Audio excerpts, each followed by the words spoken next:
everyone, welcome back to Alice Talks Football and welcome back to another live Manchester United news, transfer news and update show. I hope you guys all had a great Christmas or a good happy holidays with your family. We are back. It is Boxing Day. Manchester United play tonight. A very depleted Manchester United squad play against Newcastle, but there's some interesting transfer news emerging. We're going to be talking about two Everton players, mostly James Garner, but also going to touch upon Iliman and Jai as the Semenyo alternative. We've got news about Joshua Zirkzee offer being made from Rome, which includes an obligation to buy that apparently Man United are happy with, but we'll wait until after AFCON to accept that deal. There's now reports about what Manchester United are looking to do in the January window, which could make the January window particularly interesting, and that is that we do plan to bring in a midfielder. So we're going to dive into all the news, we're going to dive into all the stories, because it does get pretty interesting. I feel like every time I wear this jumper, everyone always calls me a cricket fan. Do you know what? Like, you can't feel the jumper, but it's just so like warm and like nice to like, I don't know, like, you know when you touch a jumper and you're like, that's a nice material? Like, that's the only way I can explain it. It's my warm, comfy jumper, which does make it look like I've gone to the cricket. But we're going to talk about the news, we're going to talk about the stories, because it is pretty interesting. And obviously James Garner is now one to watch as Manchester United consider bringing forward part of their midfield rebuild to January. What is this news? Where has it come from? It's come from a good source in Nathan Salt. I think Nathan Salt is one of the better sources of information in the Manchester United space. I quite like him. We're going to talk about that. Oh yeah, Collier has returned from loan as well. We're going to talk about why Collier's returned from loan, his injury. Could he be coming in as midfield depth as well? Because Maino could go, Bruno is injured. We're going to talk about all of that. But this report literally just came out. This is threshing, just in. This report came out when literally about 10 minutes ago. So let's talk about what Nathan Salt has released. Manchester United are paying close attention to James Garner's situation at Everton as they continue to map out plans for midfield. Now, if you're not aware of James Garner's situation at Everton, he's out of contract in the summer. James Garner's out of contract in the summer, which means Everton can lose him on a free, or Everton can sell him in January and get a little bit of money for him. James Garner, obviously the first two seasons James Garner had at Everton, it took him kind of a while to break through and get in, but this has been his best season at Everton. You know, he's obviously starting to get to that age where you would expect him to start performing. When he first joined Everton, I think he was like 20, 21, whereas he is now, 23, 24, I believe. So obviously he's at that age where he's getting better. He's actually been playing mostly right back this season. A lot of people saying, bring Garner in midfield, he's been really good this season. He has been very good this season, but he has been very good at right back this season. I will just let you guys know that. But Garner is a name rising up United's list as they explore potential midfield additions next month. So this was the big news here. Garner, who's heading into the final 6 months of his deal at Everton, is viewed as an affordable addition to go alongside more significant spending in the summer, with Elliot Anderson, the top midfield target, is what's been revealed. So Manchester United's plan essentially is James Garner's out of contract in the summer, which means he's going to be available in January for a good price. He's versatile. He can cover ground. He knows the club. He could be available for, 15 million quid, which is basically what we sold him for. And, you know, if we bring in James Garner in January, it's not going to impact us getting Elliot Anderson this summer. Man United are thinking, well, we don't want to spend 50 million on a third choice midfielder in January. But we know that United want three midfielders. We want two big midfielders, which are Elliot Anderson and Baleba, or Wharton. We want two of Elliot Anderson, Baleba, Wharton. We want two big midfield signings for the summer. But we also maybe want a third one for depth, for backup, because Maino's unhappy, because, of course, Bruno is injured. And also, I'm just thinking, if Maino goes out on loan, Amron doesn't want to be the manager that breaks that with an academy player in every match they scored since blah, blah, blah, blah. So he's an academy player. I'm just saying. So Garner is now being looked at as Manchester United want to make January additions in midfield. So Garner in January is an interesting one. Elizabeth said he should have never gone in the first place, and I said that. When we sold Garner, we knew we needed a midfielder, and I wasn't saying that Garner was going to be ready-made, perfect, everything we need, but Garner had this fantastic loan in Nottingham Forest, and I think this was the year that Ten Hag come in the door, and they got rid of him. Literally got rid of him, 3-4 years ago? So, yeah, it was annoying. It was absolutely annoying. Garner, we should have never got rid of him in the first place. Alvaro's the biggest disgrace, because with Alvaro, we didn't have a fit left back. Like, with Alvaro, we literally didn't have a fit left back. we had no Shaw, no Milan, and we still got rid of Alvaro. We let Reguilon go back to Spurs. We didn't have a fit left back, and we let at least with Garner, we did bring in Casemiro. So we'll let Garner go. So we brought in Casemiro. We didn't have a fit left back with the Casemiro with Alvaro. That's definitely the biggest disgrace. Do you think we'd go for Garner? It wouldn't shock me. I'm not saying we're going to sign Garner, but it's one that would not shock me. Collier has returned. We're going to talk about that as well. That is quite interesting. We let go of many talents who are good. What the club think they are. This club and manager disgrace, don't care. We seem to get rid of the best young talents and then sometimes keep some of the ones that we don't think good enough. There's talk of us letting Maino go and bringing Gallagher in. I'm sorry, letting Maino go and bringing Gallagher in is the same as letting Alvaro go and bringing Reguilon in. Do you know what I mean? I feel like we make the wrong decisions. Sometimes we make the right decisions. Chong was never going to be good enough. Mejbri's a very good player, but was probably never going to be Man United level. Tedemenge could be a good Premier League player, but maybe not Man United level. Tuanzebe, I think, was more just because of injuries, to be honest. I think Tuanzebe is a Premier League player, but I think it was injuries that let him go. But yeah, I'm going to be honest. I like James Garner. I think James Garner's a good player. I'm not bothered if we get him. To be honest, I'm not bothered if we get him. I'm not if we do get James Garner, cool. Happy to bring him back. Like the player. If we don't get James Garner, I don't really care. I don't think he comes in and massively improves us. Garner is there for much needed depth. Garner is a good, decent player, but he's not someone that I think comes in and I'm like, wow. He's not Elliot Anderson.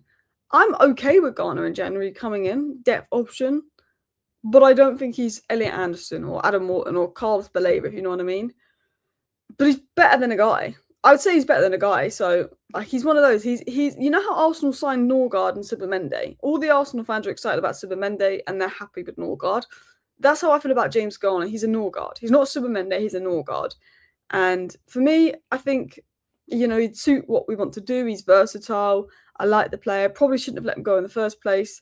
But yeah, I would say I'd be quite happy with James Garner return, but I'm not super fussed. Now, talking of academy turns, let's talk about Toby Collier.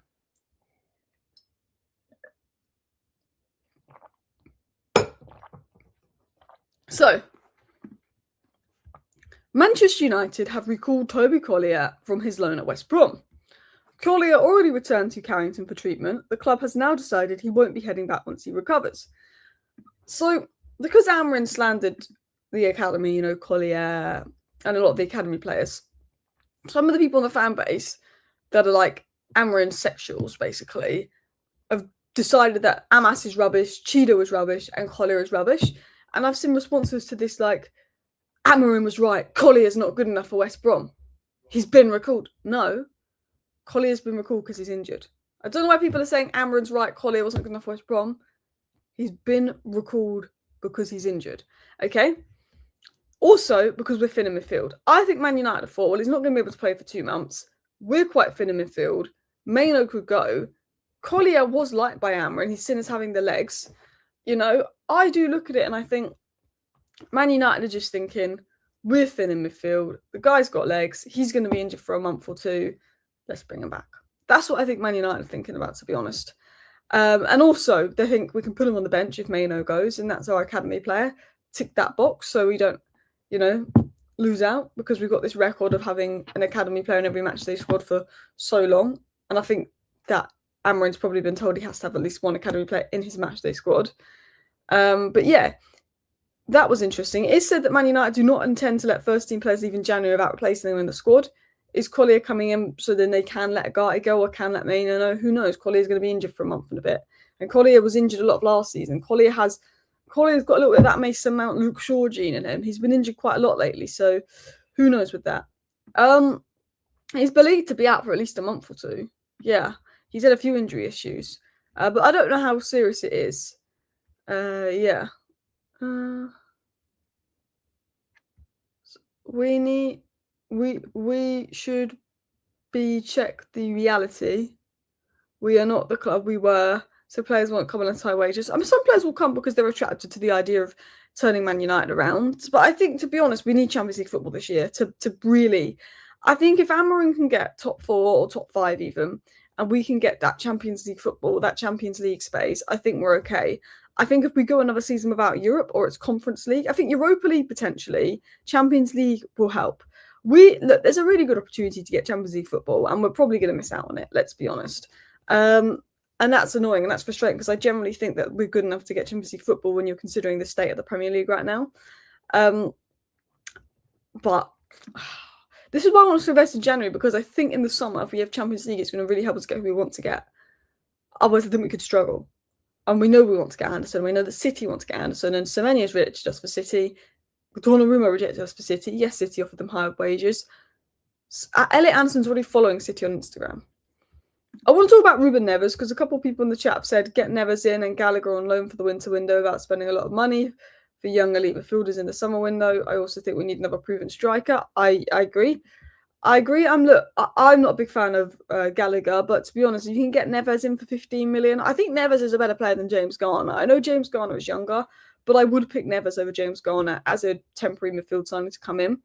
And then in the summer, you go for Anderson and Paleba. Paleba had a very good game for Cameroon the other day. I also do think we could potentially bring in another striker in the summer. But my priorities right now for United is 2 elite midfielders and a backup midfielder. So that's 3 signings. A left wing with pace that can come off the bench and be electric. So that's 4. A centre-back that's experienced is 5. Probably a left-back 6. So they're already my 6 key positions. So right now I feel like Cunha will just have to go striker and Sesko can learn. But yeah. In my opinion, I should go for Johan Manzambi of SC Freiburg. I saw him play twice in real life, such a baller. He's been linked to Arsenal, I believe. I was doing a video about players that had been linked to other clubs, and he was linked to Man United not that long ago. He's got 3 goals and 2 assists in the Bundesliga.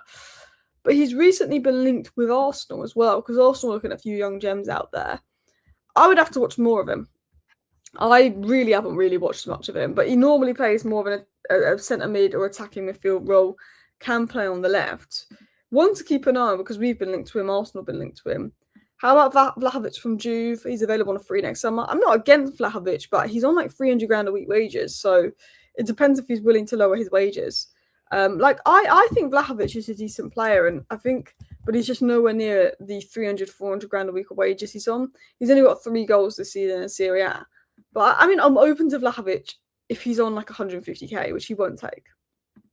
Oh, Yan Diamonde is being looked at. He's obviously on Ivory Coast duty with Ahmed at AFCON. United do like Yan Diamonde, and he's an alternative to Semenyo. And Jai is also an alternative to Semenyo, but Jai would be much more difficult to attain. Sekou Kone was brilliant. Sekou Kone has been brilliant on his return from his eye socket injury. I don't want another sporting player. He's also not good enough on the ball, in my opinion. But I like him, but I just, no. Too late for Vlahovic. It feels like Vlahovic just didn't hit the height that we thought he was going to hit. And Jai is the dream. Like, for me, if we're talking 2026, and Jai, Anderson, Wharton, I don't know, good left back. What's the guy at Frankfurt called? That left back at Frankfurt, maybe. Maybe just a third midfielder in for a bit of depth, like a Neves or Bouadi. And then at centre back, someone like Gay. That'd be very nice. That'd be very nice. Very, very nice. And then maybe see if you can get experienced striker to come in like Kane. But we're pushing there. So let's talk about Yan Diamonde then. Manchester United and Tottenham have recently scouted Yan Diamonde. Many clubs are keeping tabs on him, and that was confirmed by Fabrizio Romano. Yan Diamonde is a young winger. The way I would describe him, without trying to sound mean, is Garnacho. He's a young winger. He's going to have games where he's really good and impressive. He's going to have games where the inconsistencies show. I like Yan Diamonde. I think he's a good player. I think he could be better than Garnacho. I'm not saying that he's anything like Garnacho when it comes to attitude or missing big chances. But what I'm saying is, you bring in Njai or you bring in Semenyo, and you've got someone that is pretty much ready now. You bring in Yan Diamonde, and we would need to be more patient, if you get what I'm saying. So that's what I mean with Yan Diamonde. That is the big difference. We need that little bit of patience. Do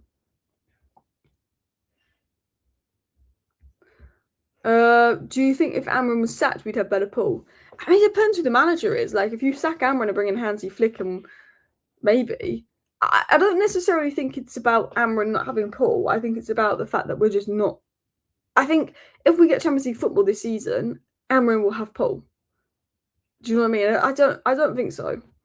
I don't think so. Man United is always going to have some kind of pull where we'll beat Newcastle and we'll beat Tottenham, but we don't have the pull to beat Arsenal, City, or Liverpool right now because we're not in Champions League. If you could only sign one player this summer, who would you sign? Elliot Anderson. I mean, if we're being unrealistic, Declan Rice would do that job very well. Anyway, let's continue on. So, an offer has been made, a bid has been made for Joshua Zirkzee. AS Roma have made a loan with an obligation to buy offer for Joshua Zirkzee via intermediaries. An interesting thing that Laurie Whitwell says is obligation to buy, a loan with an obligation to buy. Not option to buy, obligation, which is what Ineos want. Personal terms aren't an issue. Zirkzee is keen on the move, but Manchester United will wait until after AFCON. Basically, what's been happening is once we've got Mbeumo and Ahmed back, we will release Zirkzee, and Zirkzee's probably going to go to Roma on a permanent. Obviously, it depends on what the obligation is. If it's an obligation for 20 million, Man United will be like, F off. If it's an obligation for 30 million, Man United will be like, okay, because then we get our money back on him. That's sort of the situation with Zirkzee, to be honest. Would you look at Mark Gay? I would, but I think he will go to Liverpool. But I would definitely go for it. Man United are going to go for Gay. Man United, I don't think we will get Gay, but Man United are actually going for Mark Gay, by the way. Like, there's going to be interest there. Anyway, let's continue on. So, Zirkzee, an offer's been made. Zirkzee can't go anywhere until after AFCON. Zirkzee's probably going to leave at the end of the January window. I think Zirkzee will leave at the end of the January window. I think there'll be offers for Maino, but I don't think we'll let Maino leave unless we bring in a midfielder. But I think Zirkzee will go even if we don't bring an attacker because we will have Mbeumo and Ahmad back. I think we've got more options. We've got Sesko and Mount, because Mount's staying fit. Cunha, Mbeumo, Ahmad. Bruno can play further up if need be. I think we'll let Zirkzee go regardless. I don't think we'll let Maino go unless we bring in a midfielder. In regards to Maino, he wants to go. Kobbie Maino's intention is to leave on loan. He has Napoli on his mind. He wants to do what McTominay has done and set the Serie A on fire and return to United and tell them don't make the same mistake as you did with McTominay. Basically, what Maino wants to do is he wants to go to Serie A. He wants to have a McTominay-like season and get back in the England squad for the World Cup and show Man United what he can do so Man United don't get rid of him. Maino doesn't want to leave Man United. He loves Man United. He's a Man United fan. He's an academy player. He wants to succeed at Man United. But he knows for his career, he ain't getting the minutes at Man United. So he wants to leave on loan, prove a point, get in the World Cup squad, because Man United should be building around a talent like Kobbie Mainoo. And we're not. We're not. And that's one thing that, I think frustrates a lot of fans of Amorim is if we weren't having build-up issues and if our midfield was fine, then I'd be like, fair enough, Mainoo's on the bench, the midfield's working well. When we have build-up issues that Mainoo literally solves, when the midfield is shite, and when Mainoo's cameos have been so much better than Agate's, but Agate comes on more, that's when you do have to question Amorim's treatment of Mainoo. Wolves are making a move for Nashville's Sam Surridge, who's got 34 goals in the MLS. There is talk of Strand Larson being able to leave, so maybe there's something in that. Would you let United get Strand Larson? Probably not. I think we could do a bit better than that. He's not got many goals this season. There's talk of Ruben Amorim changing system. Ruben Amorim reveals the plan going forward with his system is, I'm starting to understand that playing a perfect 3-4-3 will take time and money, so I have to adapt my playing style to get the best out of my players. This is what Ruben Amorim has said in a press conference, which I think is a huge quote. I think this is the biggest thing Amorim has said, by the way. Let me show you this. And this is why he wanted Semenyo, by the way. This is why Amorim wanted Semenyo, because he wanted to go to a 4-3-3. But he can't because he sold Rashford, he sold Garnacho, he sold Anthony, he sold Sancho. We've got no bloody wingers. Well, actually, we had to sell half those. Ruben Amorim reveals the plan going forward with his system. I'm starting to understand that playing a perfect 3-4-3 will take time and money, so I have to adapt my playing style to get the best out of my players. I've been wanting Amorim to do this for ages. I've been calling for Amorim to do this for about 6 months. And he said he wasn't going to do it, and he wasn't going to do it, and he wasn't going to do it. He looks like he's finally going to do it. Something I've been waiting 6 months for, guys. 6 months for Amorim to do something like this. And he's finally now considering, adapting the system, changing the system. After 6 months of us calling for this. The problem is, You want to go to a 4-3-3 and Ahmed and Boomer AFCON? We don't have any wingers. We don't have any wingers. So there is talk of going to a 4-3-3, but that's probably why we needed Semenyo to be the left winger for that. So maybe that's why we're looking at Yan Diamonde. But maybe Njai would work. Why does Ruben want to change formation for Semenyo but not other players? I think Ruben's just decided this last month that he needs to change formation, and I think he saw Semenyo as the perfect guy to help him do that. Because Mount isn't really a left winger. Cunha isn't really a left winger. And Boomer and Ahmed are right wingers. We don't have a left winger. Mount could do a job there, but he's not really a left winger. Cunha can do a job there, but he's not really a left winger. They're more central players. We have two wingers in the squad that play on the right. So you could put one on the left, but what we need is a left winger. We need a left winger. We need a left back. We need at least two top midfielders and probably need another centre back. That's what we need. Is it better for him to stick with his system though? We've tried in the past with adapting to players. It's a short-term gratification thing that affects negatively long-term. I think you're wrong there. I think what he's doing is he's adapting short-term to the players we have to get the best out of them this season. So then long-term, when he has the players he has, he can do what he wants to do. The problem is Ten Hag adapted short-term to the players we had, did well, then went back to his long-term plan. But Ten Hag's long-term plan didn't work because he didn't get the signings he needed. He got Onana, Mount and Højlund, and Mount was injured the whole time. And Højlund was rubbish and Onana was rubbish. He didn't get Declan Rice or what we needed. Do you know what I mean? So the way I look at it is, I trust that Ineos will give Amrin what he needs. I've trusted these last two transfer windows under Ineos that they will bring in the kind of players we need for Ruben Amorim. So I think it's fine for Ruben Amorim to adapt because we literally have players that will play much better in a 4 at the back system and a midfield 3 system. And Amorim's system has got him a 30% win rate, which is by far the worst of any Man United manager in history. If Amorim's system was doing quite well, I'd be saying, why are you adapting? Amorim's system has been the worst system we've seen in Manchester United history. It's absolutely shocking. It's absolutely horrific. So if Amorim's decided after a year of losing more games than winning that he's going to adapt his system to get the best out of his players, I don't see that as a bad thing. Because I know that Ineos will give him the players that he wants in the summer when he does plan to go back to maybe a 3-4-3. But I said my biggest problem with Amorim was his lack of adaptability. I'm Amorim out because he can't adapt, he can't change, he can't respond. If Amorim adapted to a 4-3-3, played attacking football, made attacking subs, gave youth minutes, I could completely change my stance on Amorim if we started getting some results. If we started getting some results and Amorim was changing things up and had an attacking approach, I would completely change my stance on Ruben Amorim. I would. Like the last two losses under Ruben Amorim or loss and draw under Ruben Amorim, I wasn't too mad about Amorim. I actually thought Amorim got things right. We just didn't get the points. Do you know what I mean? Like for me, I think Ruben Amorim realising he probably needs to change is a good thing. It's annoying that we didn't go for Cherky. He was very, very good. But I was glad we got on Boomer, just being Prem proven. We really need 2 elite midfielders. Yeah, if we're playing 4-3-3, there's going to be 3 in midfield. We really need 2 elite midfielders. 100%. 100%. Elliot Anderson and Baleba, if he can find form, would be great. If Baleba can't find form, Adam Wharton. But yeah, I just don't think we're going to get Elliot Anderson.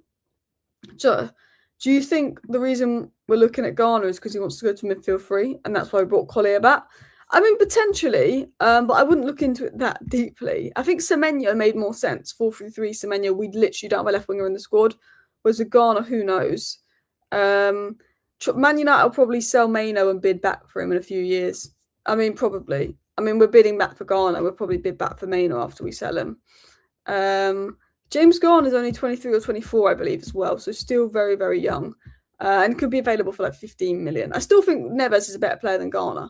To be totally honest with you, I do think Ruben Neves is still a better player. But yeah, in terms of other news and stories, I want to talk about United's January transfer plans before we wrap up.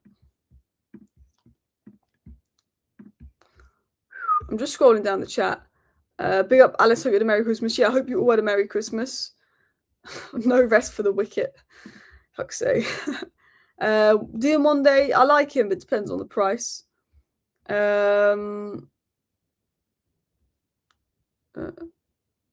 Being called toxic for having doubts over a manager, I think overall football's lost its standards. It's crazy.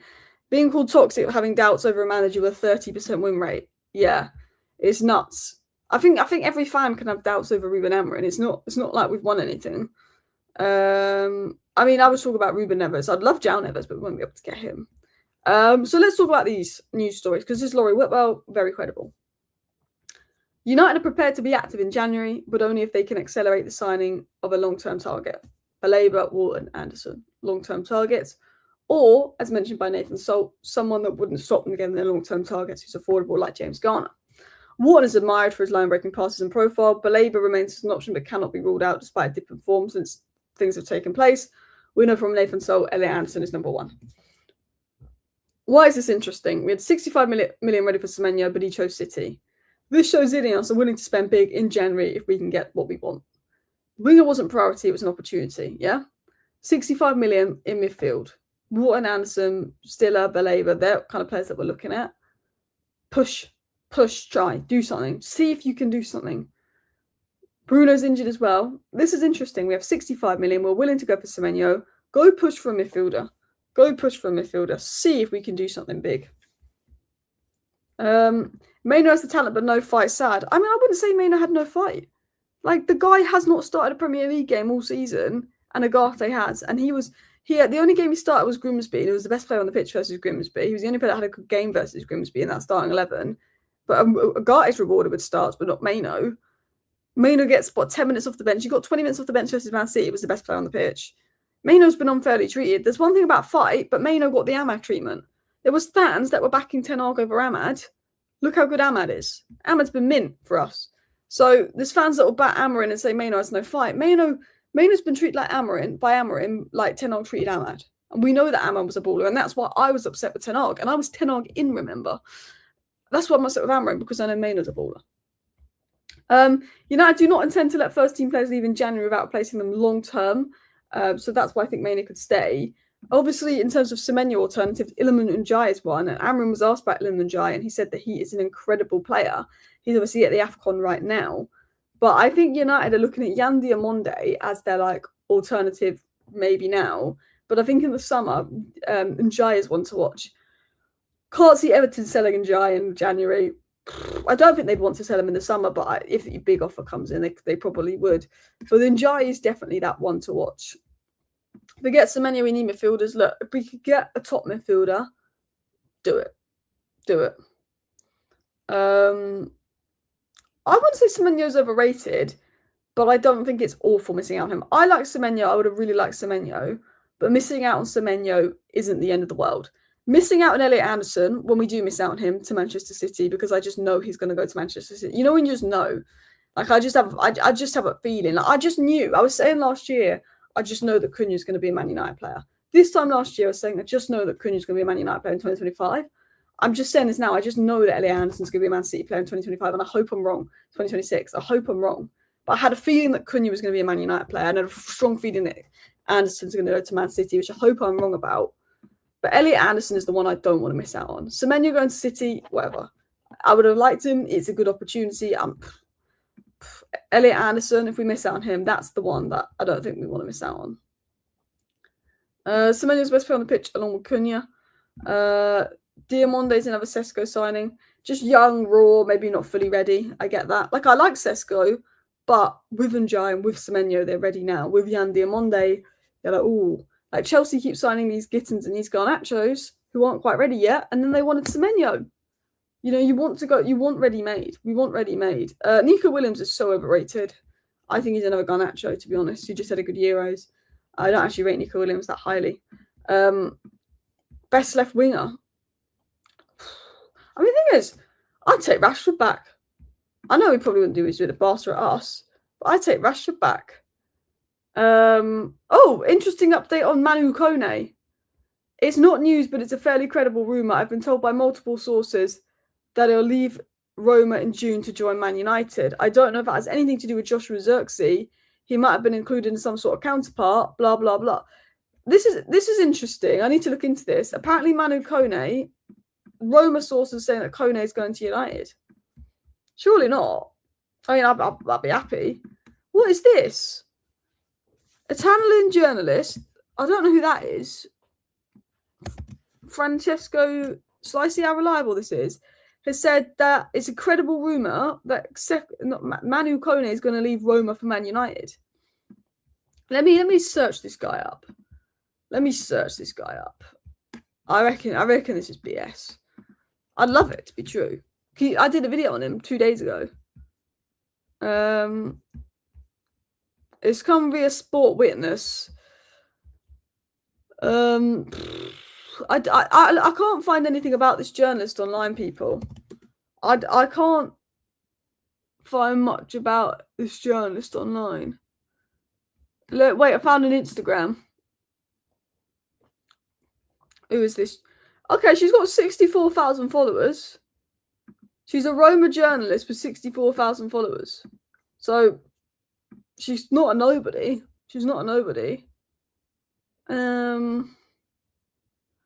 Interesting. Roma would sell. He's Roma's best player. I would love him. Look, you know me. I would absolutely love Manu Kone. I don't know if I'd buy that, but I literally tweeted this 2 days ago. Let me share my screen. I said, Man United should drop the Semenya money on Manu Kone. Roma wants Zirkzee, so maybe we can negotiate a deal. Wharton, Baleba, Anderson, not possible in Jan. Worth trying for Kone. It would take a lot for Roma to sell, but as he's the best player, I would go for Manu Kone, big time. So that's one to keep an eye on, but probably not credible. Kone is one of the best midfielders in Serie A. Kone, Barella, Locatelli, Guendouzi, and Thuram, all highly rated there. Yeah, look, Serie A to Prem, it's a risk. Look, Reinders hasn't impressed me lately, but I think he had a good start. But I do think Manu Kone is one of those players that I think is good. I suggested Manu Kone when he was cheap. Why didn't we buy him when we were cheap? Because we're Man United. We probably went and spent loads of money on someone crap. Anyway, people, I'm going to wrap up the live show here, but I might do a video at 4 o'clock. If there's any more news on Manu Kone, I'll do a video at 4 o'clock. But yeah, get Kone, get Neves. I would be very happy with that. Completely agree, Dennis G. Thank you, everyone, for watching. Big up everybody that watched. See you next time. Bye.